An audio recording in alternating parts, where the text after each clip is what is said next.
Alrighty, welcome to another episode of Creatives on Business. My name is Henry Marsh. Thank you once again for joining us. This is the show where I chat to creative people in the creative industry, learning a little bit about how they create a business around the passion that they've been fostering for so very, very long. The man across from myself is really like one of the most amazing stylists in the whole wide world. He's done a lot of cool campaigns for really, really, really big brands. Ryan Hing, welcome to the show, my man. Thanks for having me, Henry. It's a pleasure to be on the show. It's my second recording in the studio, actually. Really? So the nerves are a little bit high, but I'm feeling good. No, man, there's nothing to be nervous about. No pressure. Yeah, no, there's zero pressure, dude. Zero pressure. What was your first recording? I did a first recording about 2-3 years ago. It was based on startup businesses and startup creatives. It was 3 friends. They also started a radio podcast. Online podcast, and they just brought in creative people and models, musicians, so everything that has to do with creativity. Oh, sick. From like digital designing to making clothing to painting. So that was just based on also how I started off in industry. Nice. Okay, well, speaking of industry, why don't you let the people out there who don't know who Ryan is, what is Ryan Hing? What do you do? So I have a production company called Evolve, and we do productions, as you know, for stills campaigns for fashion brands. I major in fashion, that's my main source. Besides having a production business, I also get booked as wardrobe department or personal styling, just because I do come from a fashion background where I studied fashion design and fashion production at university. I then branched out and didn't do design, and I just got booked as a wardrobe stylist a lot, which I still get booked as a stylist. But my main passion in industry is producing stills campaigns and seeing the process of stills campaigns from an idea, go to paper, go to a laptop, go to a group meeting, and then final execution. I've done a bit of video, but that's not my major. I just enjoy stills. I feel like it's more organized and there's a lot more mental stability in doing stills productions, whereas video, it's like all crazy and all over. Not to say that stills aren't, but it's still a learning process for me in stills production, in styling, in video. So this year I'm trying to learn the video process and hopefully in a few years into the video world and do some amazing work. I love how you say into the video work when like I've literally just seen your Instagram post recently, like Budweiser, you know, like these campaigns you've been doing for like international brands and all these video things. Yeah, that was quite cool. Budweiser came here, they did a sponsorship with a record label called MixMag, which we worked on together, the Black Coffee MixMag cover. And Budweiser was sponsoring an event here every Wednesday for 20 weeks. And they also tap into creatives and try to interview creatives and see what creatives are about in South Africa. And that's how the interview with Budweiser came in, just because they saw that I was a part of this creative industry and trying to build my name in this industry. So it was a collaboration between Budweiser, BudX, and myself, with other creatives doing video and makeup and directors. So yeah, it was a really cool interview that actually happened about a year ago, and I only posted it 2 days ago. What? Yeah, I think just due to insecurity of my own work and like looking at it, then I'm like, nah. I went through my phone and I saw that again, and I thought that I should post it, and it'll be a really good name to have under my belt. And since I posted that Budweiser video, social media has had a really amazing response to Evolve. So I'm really happy that I did it. It took a bit of time, but now that it's out there, go check it out. It's on my Instagram, but my personal profile, I'm still trying to see how to fit it into my business profile in terms of a layout, as there is only one video. So I think I need to give a little bit of a disclaimer to people. Like you and I have worked together on numerous occasions. Yes, worked on some pretty amazing stuff. Amazing stuff. As you just mentioned, now the MixMag cover that we shot with a whole bunch of the best DJs in the country. Who that support. was next level. Yeah, it was really great. So you mentioned just now, sort of distinguishing your brand between like business and personal, like. Yeah. Is that quite a big, because I mean, you yourself, you're a brand, you are Ryan Hing, and you're like this amazing creative person, but then you also have the production side of things, which is the Evolve brand. How do you sort of try to navigate the difference between the two?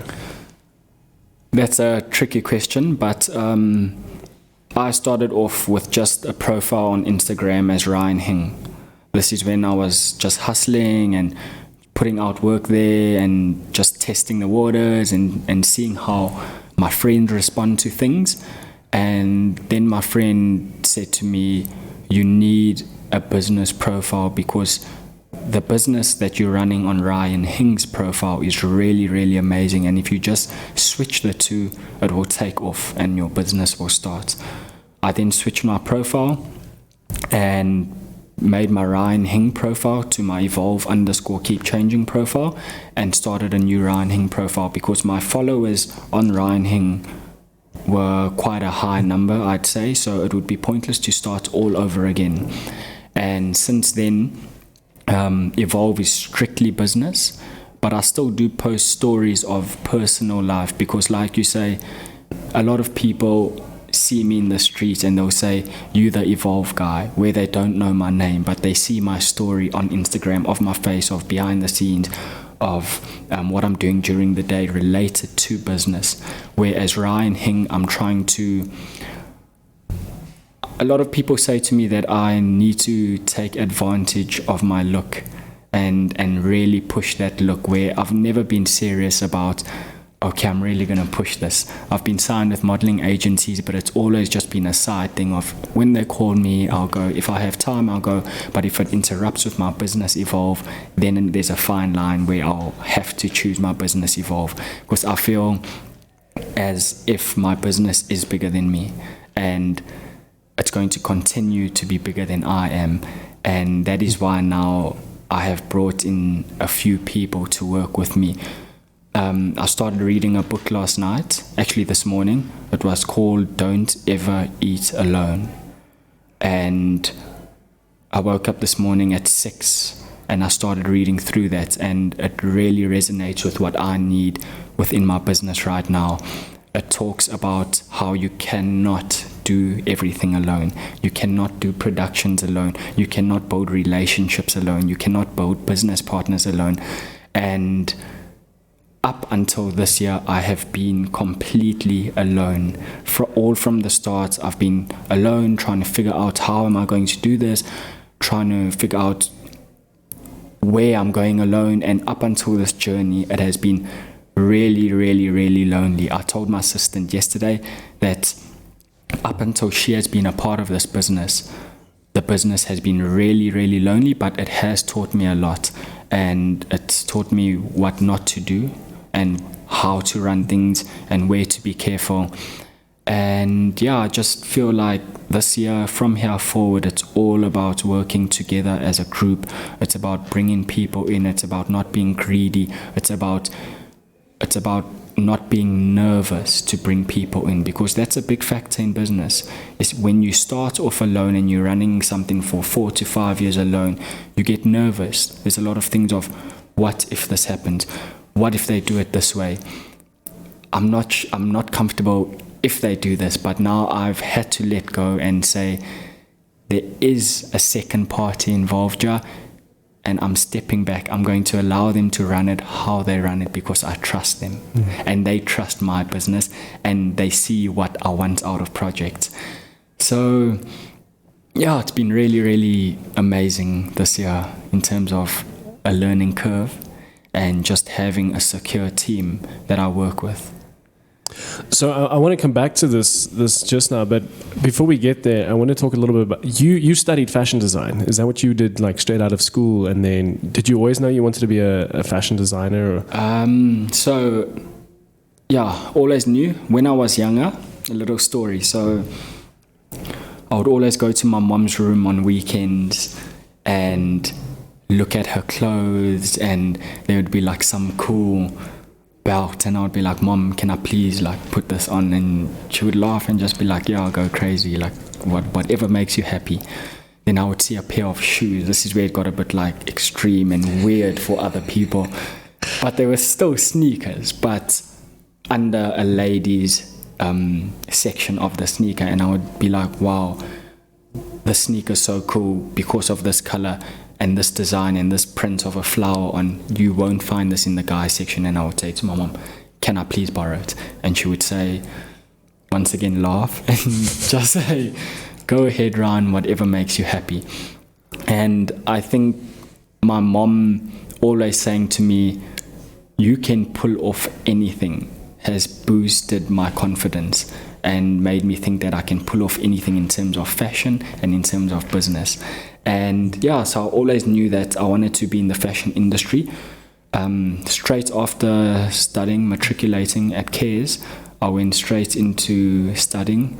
My dad, he's an art director. He's been an art director all his life.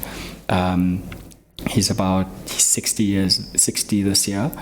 So he's been in the industry and experienced a lot, and has started at the bottom and gone up, and now running his own business. He said to me, don't waste a year of your life. You need to go straight into studying.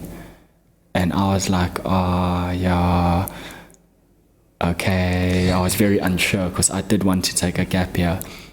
And he kept saying to me, don't do it. Just stick it through and just go study. It's a year of your life. And I listened to him, and I went straight into university. I studied fashion design and I did production.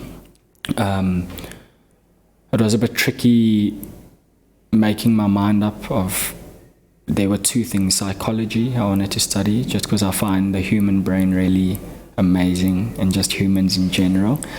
And then there was fashion design and production. And as a creative, my dad said to me, out of love, go into psychology. It's more secure. It's more secure. And he said, I know the creative industry very well. Do psychology, get that paper, you go straight into work. I'm warning you, the creative industry is very, very tough. He kept saying that, and I kept saying to him, I'll show you I can do it. And he kept saying, yeah, I believe in you, but it's very tough. I'm just reminding you, it's very, very tough. Only a few make it. And I always thought, why is he saying this? And as I grew older, now I know why is he saying this. It's a very competitive industry, as you know. And unfortunately, only a few do make it. And I can't label the level of made it, because there's all different levels of making it. But yeah, I'm really glad that I went straight into fashion and didn't get drifted otherwise. And yeah, I would not go back, and I would not study anything else. I always knew that this is a part of me. This is something that I love. It's something that I live for. And my dad said to me, you have to really, really, really love what you do, especially in the creative industry, or you will just stay at that level that you start off. And I said to him every day, I live for this. I cannot think of even doing something else besides being in the clothing industry and just being around clothing. And yeah, just my dad was very fashionable, my mom also very fashion forward, and I think that played a really big part of my life, just seeing them like wear like this and like mix this color with that color, and it just trained my mind to be a part of the industry. But it's also always been a very natural thing to me, just like knowing, okay, that'll fit like that, or if you wear that color, it'll look good with this color. So yeah. So I want to unpack a few things there that you've just said. So, but like specifically, I feel like these two things sort of go hand in hand. It's You mentioned that you've always had a lot of big support from your family, especially your mom. She's always been like, just go do it. You can do it. You should do it. Just do it. Like, even if she was laughing a little bit, she's just like, you can still make this. You can still make this work. Yeah. And then, like, how much of an influence? I mean, you mentioned obviously your dad's an art director. How big of an impact has that made in your career currently? Like, do you still chat to him for advice? And I always show my work after a shoot. Never before, just because then he gets very involved. Oh, do this. And then it's literally the opposite of my brief. And that just comes from passion, from nothing else. Because he has so many ideas. If I just show him one pic, he will go on and on and on. So I always do my brief or my lookbook or my pre-production, go over it, send it to a few people who I'm working with. Then I show him my work. And he's really, really been a big influence in my life. Very, very critical. And that has taught me to be critical with my own work, as you know. Whenever I showed him work, he would always come back and say, imagine you did this. Or imagine the model was just standing just like that. Or imagine her head was turned. And I always wondered, why can't this guy just say, wow, that is amazing. And that has trained me. His critical mind, constructive criticism has taught me to have an eye and look into things and see how I can make my work better. Also, him always showing me his portfolio, old school portfolio, and they still used to use like big boards of paper and a leather folder. He always used to go through that with me and just say, oh, this is what I've done for this client, this is what graphics I've done for this client, this is what layouts I've done for this brand.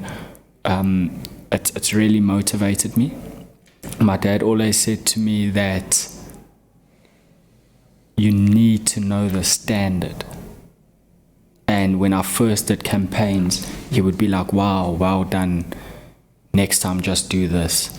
And it was always tough. I was always like, why would he say that? Why can't he just say, well done, and keep quiet? And when I hit 18, 19, 20, 21, I started to realize he didn't just say well done for any work I put out there, because I would think, okay, that's the standard, and I would never grow. So I see now that it's been a really big blessing on my business. Also myself being a perfectionist, sometimes it can get in the way of my work, because I'm like, oh, imagine this. But the work has been done, and the work is on a really high-end level, I believe. And I've just learned now to focus on the project, do the work, put out the work, see the response. And the response has always been positive, even when I've thought, maybe it should have been like this. It's always had a really positive response. So, yeah. You mentioned there briefly your dad showing you this, his old portfolios, like the old school print media. Yeah. Do you miss that kind of thing, especially with an industry that we're doing? We were talking about stills and the videos and that kind of stuff. Everything's like very digital. Do you miss the actual print of it? And I really miss it. I've never been a digital guy. I've had to learn to be in that space.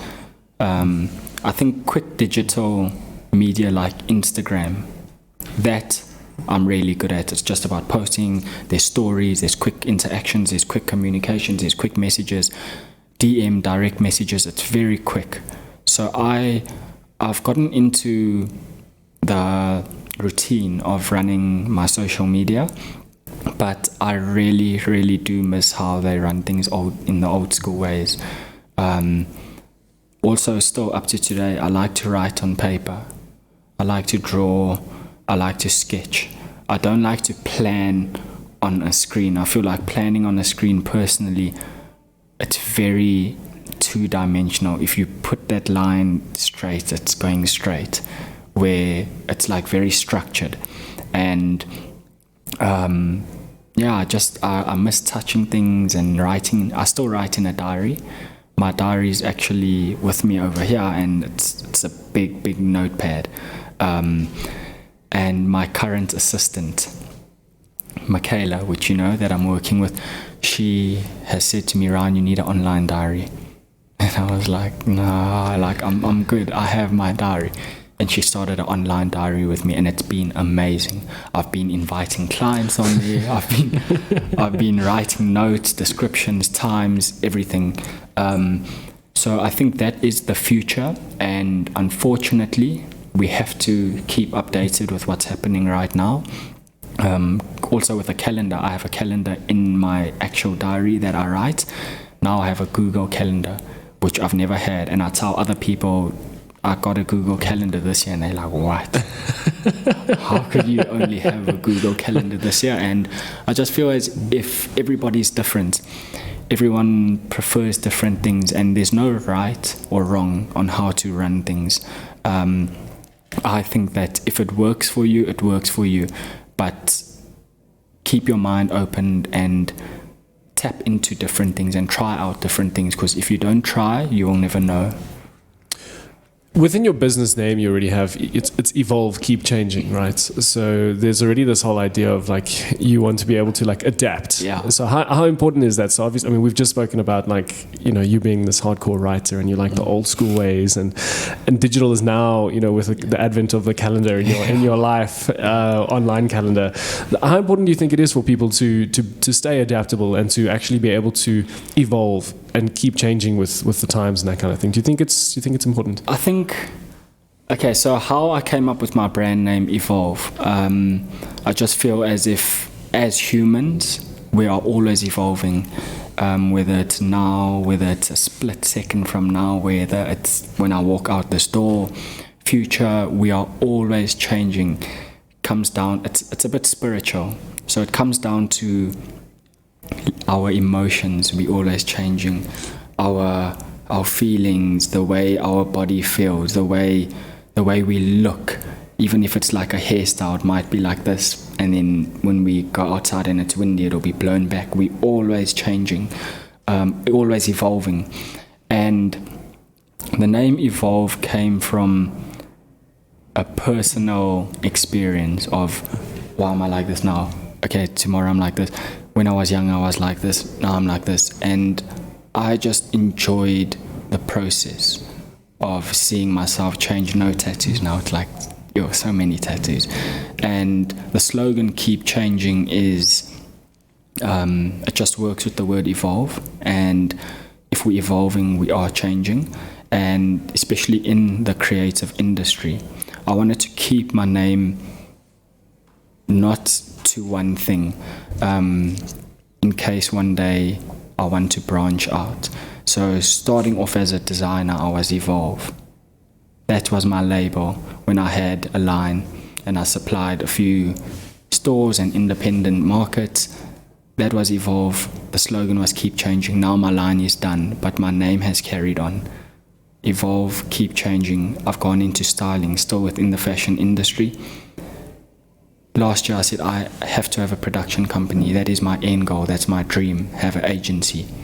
Now I've moved into that under the same name that I started off with, because I have evolved from one thing to the next, and who knows in future where I will be evolving and moving and changing my name and putting my name into a different industry.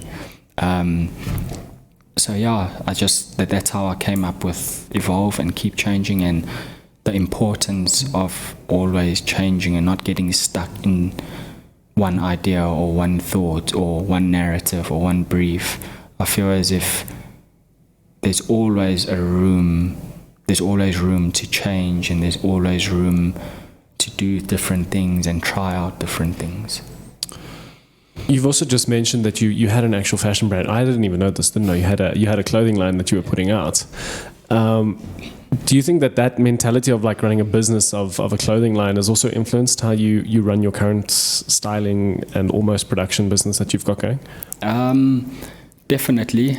I think having a line, it was a quick hustle, how I started off.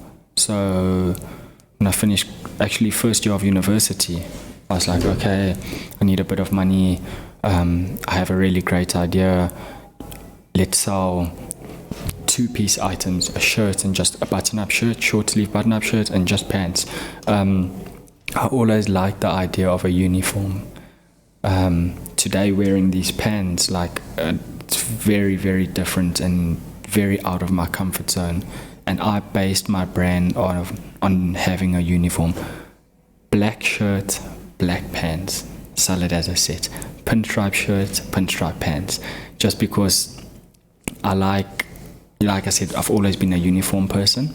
But yeah, it was a quick hustle when I was younger, just trying to make money on the side and fund a few things and go out, and it's just everyday living. And then I saw the response of people responding to my brand and the demand of my brand, and it started becoming, I would say, a real business in terms of running orders and running quantities and designs and packaging and brand identity. But I never ever took it serious enough at the age of 18 and 19 to say, I'm putting this much money in, this is my turnover. I never had a business plan at that age. It was always just, let's put it out there for the people. It was for the love, it was for the passion. So it was a big learning curve running a brand and having what I have now, Evolve, as a registered company. So I've learned a lot. It's taught me to be a lot more professional in how I do things, and I'm dealing with people now, and people are looking into me and using me, local and international brands. So there's no room for non-professionalism or error, because the people and the clients that we are dealing with expect the professionalism of somebody who has been in industry for 20 years, 30 years, even though I've been in industry for a few years. So the pressure also has taught me to do things in a professional way. When we got started with the conversation and we were chatting about Budweiser and the interview and stuff, like you mentioned it's taken you a whole year to sort of put the content out there because you felt sort of insecure about it. Is that something you find yourself having to deal with on a day-to-day basis? I mean, we've worked together lots, and Ryan always comes on set and it's like this force of nature that just comes out and you've got this presence about you where you're very confident, you know exactly what you want. If the styling's not quite correct, you jump in and you fix things. But so on the inside, for a lot of people who don't know you, or maybe how much of it is insecurity in your life? I wouldn't say a lot is insecurity. I always say to myself, when I plan things accordingly, they will work out that way. If I don't plan things, they just won't work out. Can't really wing it on the day. Running a still shoot, as you know, there is so many levels to it. A lot of people see the end product and they're like, oh cool, picture model, cool. And then but there's so many layers to running just one picture. There's communication, there's directing, there's model understanding, there's lighting, there's technical. But I wouldn't say that I'm insecure of my work. I just always want it to be better. I want my next project to top the last project, which I did, which puts pressure because the last project, everyone says, wow, this is the best project you've done. So now I have to think, and I'm like, okay, I wouldn't say I get insecure, but I get a bit concerned sometimes because I'm like, okay, that project was hot. Now, how am I going to top that up? For example, our last FILA campaign we did, it was really, really crazy. I've been going through the images, I've been looking at it, showed my dad, and he's like, this looks like it was shot in Italy. You cannot tell where this is from. And when he said that, I was like, shit. Now I need to top off that standard and go a level up. I think the Budweiser ad, the collaboration that I did, it took a while to post just because I think it was more of not the way that it was shot or not the way that I had my part in, but just the way that I communicated. I feel as if communication is important, and as a creative sometimes it's a bit tricky to communicate your mind because not a lot of people will understand what you're saying, but you can picture exactly what you want to say. But because it's very detailed, it's a bit tricky to have everybody understand. So the reason I didn't post it is just because of the way I spoke. And I spoke about different areas in Johannesburg are broken down into smaller sections in terms of personality and in terms of style. And it might not be understandable to the people what I mean, but to me it's very, very clear. And some people have said to me, what do you mean by that? Like, that doesn't make sense. And I've had to explain how it does make sense. So yeah, I wouldn't say I'm insecure about my work. Just want to be better all the time, constantly growing, evolving, changing. Yeah. So with that, and obviously having this concern or half stress about trying to create better work than what you created previously, where do you find your inspiration? How do you go about creating new ideas? Looking online, seeing what the big creative houses, the big fashion houses are doing. I try not to copy, but everything is related to something else. And that is just the way creativity works. If I have not seen some idea for the first time in very long, where I'm like, wow, this is the first time I've ever seen this. I think everything goes back to the historical period, and it's based on something that was done then, but how can we twist it now? So I just keep updated with the latest fashion mags, I keep updated with what models are doing, but I think just having a very creative and complex mind, I like to put that into my work. So I would just think of the impossible. Okay, can we do this? How do we do this? What will it look like? I don't think a lot of people say, no, that won't work. But in my mind, I've put that picture of how it will work. And my inspiration, a lot of my inspiration actually comes from my mind and comes from how my mind is operating and the spiritual side of the world and just human interaction, how humans interact with one another. I think the human body is amazing. It's really, really next level. And just observing how people are and how we communicate and the cells in us and the energy that we share, that really inspires me, because in my work I like to tell narratives. So I like to create something beautiful, but then I can explain to people the narrative or the inspiration or the idea of how I've come up with it. So yeah, that's my main inspiration. Do you find it difficult to take what you're creating within your brain, in your mind, this inspiration that you've put together? Do you find it difficult to then try and translate to other people? I know myself as a photographer, like very, very, very difficult.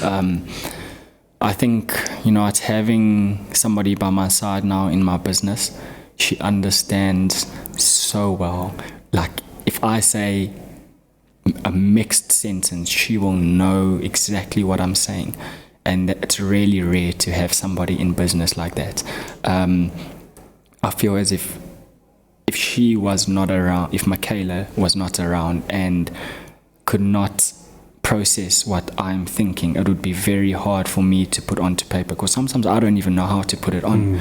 I just know in my mind, okay, we're doing this, there's going to be this sound, there's going to be this person running, this is the story, this is the colors we're using.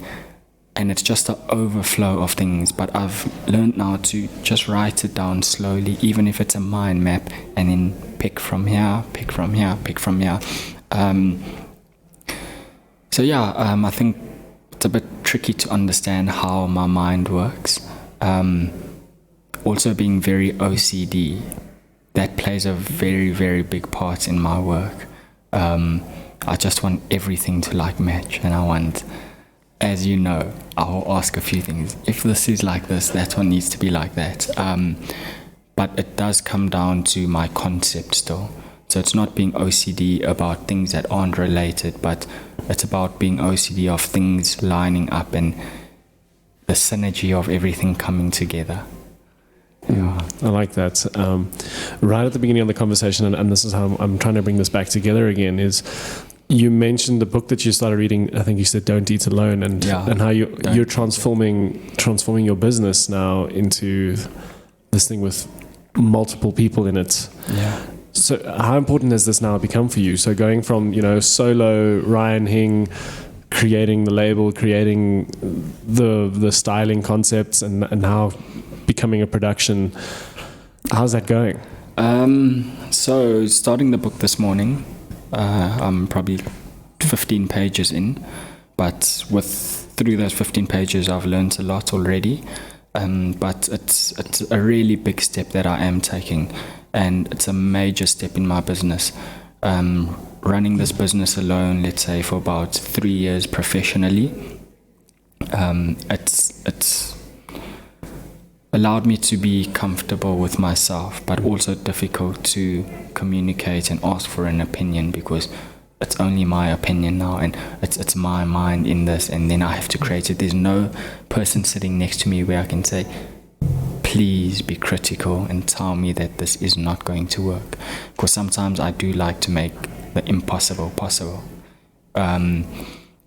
But having somebody with me full time now, it's been a blessing. I've already seen a major growth in my business, and that's shooting an international brand with you at the beginning of the year. I had to pitch over 2 nights, basically no sleep over those 2 nights, because I was working on another job. And they said, you have until tomorrow morning to pitch. And I was like, how am I going to do this? I'm on a job now. I don't know how to do this. Luckily, having Michaela by my side, I phoned her in a panic. I said, I'm on a job. We have like 5 hours to pitch, two ideas, and this is our only chance. We are getting it. I don't know how, but we definitely getting it. And then I went on, this is what I want, and I went on, and she came back to me and said, this is what I have for you. I put that together, and I was really, really amazed by how she got all of that information out of me to the T and presented it to me, and I had to just put the idea together and put the presentation together. I am looking to bring in other people, but on a freelance base, as I don't have the income to pay people a monthly salary. But my end goal is to have people full-time with me and working on campaigns every single day for brands, but that is going to take another few years. But having people on a freelance base like yourself, it just makes my business feel a lot more secure and a lot more professional. I know where to go when clients come to me. When I'm pitching, I know who I'm using. Whereas in the past, it was, okay, now I have to start organizing. Right now, I have one secure team that I would always go to, but depending on the project, maybe I would branch out and say, okay, I need this person because of this, or I need this makeup artist because she specializes in this. But the process has been amazing. Letting people come into my business has been hard, very difficult, but I have to believe, I have to trust people, people have to trust me, people have to see the bigger picture. In the beginning, I mentioned that my business is a lot bigger than myself as a person. When I'm gone, this business it has to carry on. It's building an empire, and there's a saying that even if there is somebody if there is somebody shouting on the boat, that boat still goes. If there's a grumpy person on that boat, the boat still leaves. And that's how I relate to my business. When I am gone, Evolve will still carry on. That's the level that I see my business. But yeah, I would like to bring in a few more creatives. I'm eyeing out a few young creatives fresh out of university. They'll be joining us on Friday, one of them. He's coming to see the creative process, get inspired, and just be there assisting me half day, assisting the whole team half day. So I am looking for young creatives to pull into the team on a freelance base. And just being in my 20s, I feel as if we are the next generation. And that's why I'm trying to source really talented young people who are edgy, who are cool, who understand things, and who can take instructions, because that's very important in a business. Taking an instruction or taking a brief. So yeah. So obviously, being in the creative business, networking is like, it's everything. You know, there's so many sayings. Your network is your net worth, and you've been touching on this now, where it's like, you know, you're trying to broaden your business. Where do you find people? How do you network with people? What is it that you do to try and gain the trust of someone that you're going to be working with? So about networking, I think starting off being in the modeling industry and signing up with an agency many years ago, being on sets and just being within this industry has already allowed me to network with a lot of people, with the other models, with directors, with photographers, with everybody in the creative industry. And getting booked on sets as a model or in an advert has allowed me to use the people I've networked in the modeling industry and bring them into my business. The models I used to model with are now in this business modeling for us. So it's just about being around and showing face and being at events, which is very important, like meeting you at SA Fashion Week, through another connection, meeting him also at SA Fashion Week. I feel as if just being around and keeping updated and just having a face at the events which are necessary is very important. Having business cards is very important. I got my business cards last year at the beginning of the year. My dad said to me, you need to leave somebody a card. It will really impress them. And I thought, okay, that's a bit old school, you know, maybe my Insta. And he's right. Like, when I leave someone with a card, the first thing they say is, wow, you use a card. And then I'm like, yeah. I'm like, yeah, I use a card, always have. But, you know, my dad said to me, you need that card, because also when clients think of who to go to, they don't remember all those at, or your names on Instagram or Facebook or your emails. Whereas a card, they'll put it by their desk or put it in a folder with other cards, and they'll go through that with their team and say, oh, remember this guy. And just creating a very unique card, it's helped me with my networking. It's got an image behind of my work, and then the front has my business detailed, so it's like a mini billboard what I've created. That's very different, just because I haven't really seen business cards with like actual high-end photography and styling and directing at the back. So it allows people to see my details in front, but also see the level of work I'm producing on the back. Yeah. Sure. So, starting to wrap up a little bit, Ryan. We've touched on quite a lot of different things here today as well. But you and I have known each other for a number of years, and have worked with each other on a number of different campaigns. Yeah. But if you could go back in time to Ryan, who was now like, you know, trying out belts and stuff from his mom, like high school, where you're like starting to get this idea you want to study fashion, what would you tell yourself? What would current day Ryan tell Ryan from like 10 years ago? If you could give yourself some advice. My advice would be to take things very seriously from the start and not try maneuver around things to the final product. I think when you start off a business, when you're younger, you're very intimidated by the industry, and you think, okay, I want to avoid this. I just want to go here, or I don't want to look at that right now. Let me do this. But my advice to my younger self would be take everything as it comes and really take it seriously, because every single person is watching without you even knowing.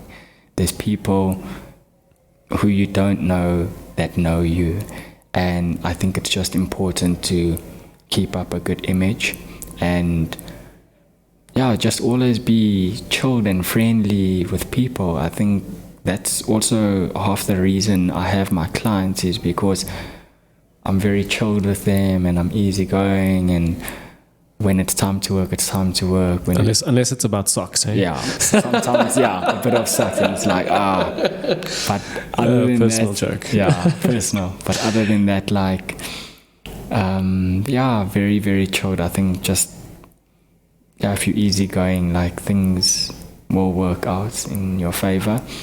And I would remind myself, because I always used to remind myself this, but I would go back and remind myself again that if you put your mind to anything, literally anything is possible. Any single thing.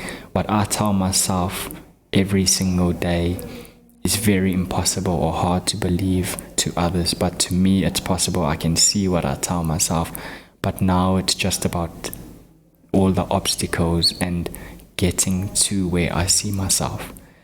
But I just believe always believing in yourself and believing in your vision, even when other people don't. It's very, very important, because if you believe in yourself, your work will reward you. If you work hard, also your work will not be crap. If you put your mind to something, the other people will see it. What's next for Ryan Hing and the Evolve Keep Changing brand? Like, already we've spoken about you know, obviously delving more into the production, building on a bigger business, but like, what's the next step? My next step is having an office space Monday to Friday and having a team come in and out. So freelancers, if they don't have a job, let's come in, let's work on ideas, let's pitch to the next big client and get that client. It's just having a space to work at with a couple creatives, bounce ideas. I think that's really important. Working at home, sometimes you can get lazy, sometimes you can eat, you'll chow something, you'll watch something, whereas if there is an office space, you'll feel inspired by the rest of the people coming in. Having one person a part of my business right now keeps me inspired, keeps me focused. So my next step is to have a desk and creatives come in with your laptop, let's work on the next idea. That's really, really where I'm heading this year. Is that something you've had in mind for a while? Because this sounds not at all. No, it is. Oh, it is. Yeah. It is. Like I said, just having that vision in your mind and then working out how am I going to get there is very important. I've had this idea for about a year, but it's always been, things happen in life where, okay, I'm booked on a job, I'm not thinking about that now. I'm booked on this production, but now when I'm booked, I'm still thinking about that, and it's time. This year is the time to make things happen, because you can think and you can imagine, but if you don't act, it won't fall into place.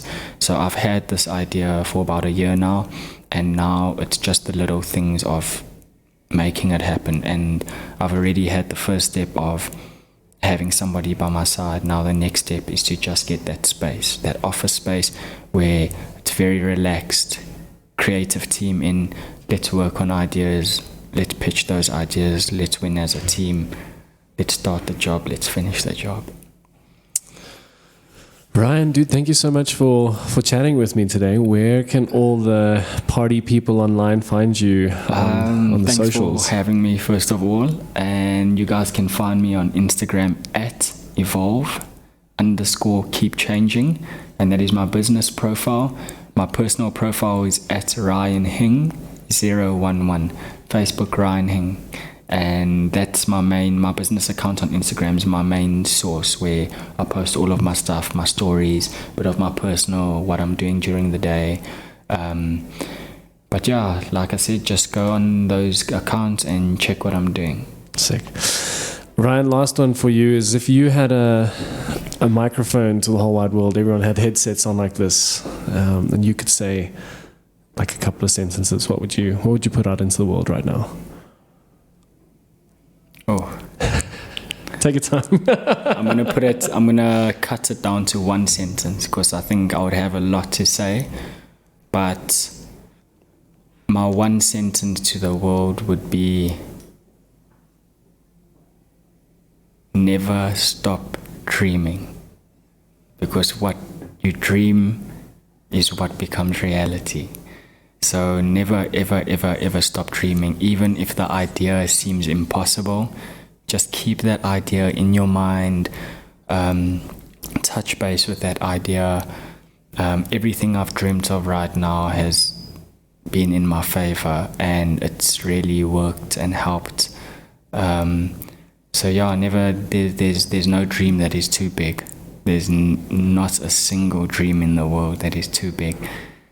There have been amazing people who have done amazing things, and they're running the biggest things, and they are just a human just like us. So yeah, never stop dreaming. Always dream big, believe in yourself, and make those dreams come to reality. Rad. Yeah. Ryan, thank you so much. Thank you so much, Henry. And to everyone out there listening, watching, I really appreciate it. Thank you for listening in on another episode of Creatives on Business. My name is Henry Marsh, and this is us finishing off. Thank you. Ciao. Cheers.